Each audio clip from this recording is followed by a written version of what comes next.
It is a frigid, freezing morning, but look at the mist as it descended upon the valley. There's villages down there and roads. Driving must be fun. Visibility non-existent.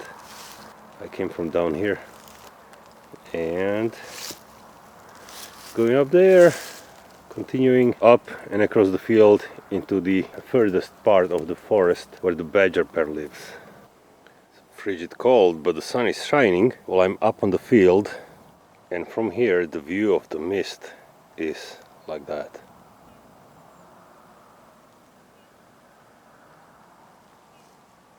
And I'm going all the way across this field, it's a couple kilometers, into the forest that's behind it.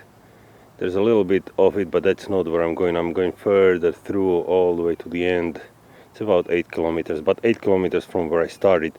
I'm about 2 kilometers into the journey, the most difficult part, up the hill. That's why I have these views.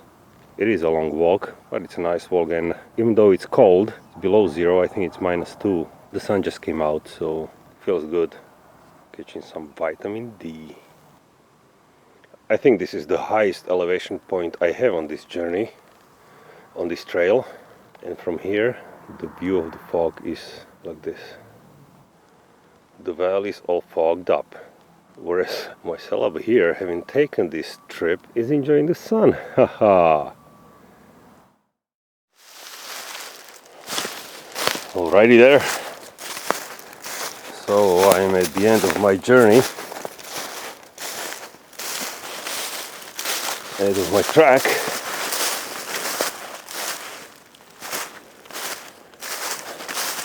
And I see my camera still there, which I'm really happy about. After a week, I descend this steep slope. The forest looks incredibly bare with all the leaves fallen now. Oh, there's a bunch of leaf debris around the badger hole.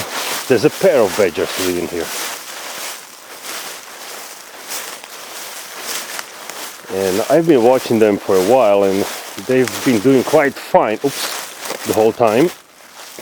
So I hope nothing's changed in the last week that I've been tending to the injured badger. Anyway, that's my camera. And there's the main entry. Obviously they have a bunch of emergency holes, like one here. This whole pit has been dug out. There's another one down here and another one, but that one's covered with leaves. And there's even another one far there. I'm not gonna go there. But this one is the main one. I checked them all, so I know. And my camera's here. So I'm really curious to see what they've been doing the last few days, basically the last week. You see the setup? I just mounted it on a stick and just hammered the stick in the ground. I have a hole there, so I don't have to hammer it in there now, but that's the way I had it set up at the other location. This one has been here for a few months, capturing the life of this badger pair, family, I don't know what they are, but there's definitely 2 of them. Like that.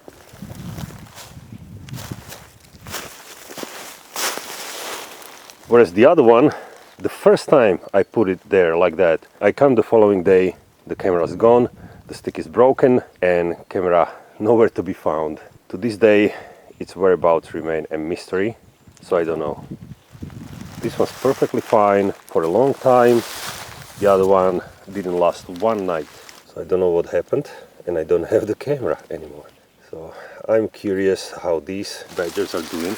This is actually the second badger den network that I found. But the first with badgers in it. The first badger hole I found, I was quite excited because I saw the holes this size, so I knew there's gotta be something bigger than rats or weasels or whatever. So I put my cameras there and monitored it for a few months, but all that came out of there were rats in big holes like this, just rats every night coming out. So I was kind of disappointed because when I found these dens, I was kind of sure there's gotta be something bigger, but no, just rats. Then later on I found this kind of network of dens which looked very similar to the other one. Put the camera here and instantly I captured the badger. At first I thought there was just one because there was only one captured at the time. Later on I got footage that showed clearly that there's at least two. And then later on I found the third network of dens, and that's the one where the injured badger is. So I put the camera there, I captured him, and then I wanted to see whether other holes are being used too. So I moved the camera to another hole just to see what's going on there. I did the same here and at the first location. So I moved the camera to the other hole. I come the following day to see what's there, and the camera's gone. Then I had to wait for the replacement camera I ordered from abroad because it was cheaper. Oh, I'm on a budget. And by the time it arrived, badger that lives there got injured somehow. I put the camera in front of the hole I know that is used. First 2 nights it didn't even come out, and on the third night he came out and was limping, couldn't even go far from the hole. So then I started bringing him food, but all I achieved was feed a bunch of rats, but the badger never came out. It hasn't come out since. So I'm kind of curious what's going on here with these guys. Obviously they will go into hibernation soon enough, but the camera's here. Really curious what's been going on around here, and yeah, gonna arm the camera and go. Beautiful forest around here.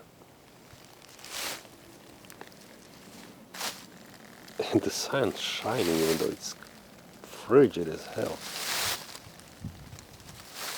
Very bare, looks very bare. Look at that. No trees. I mean, no trees, no leaves. Hardly any leaves. Oh, there's some leaves right in front of me.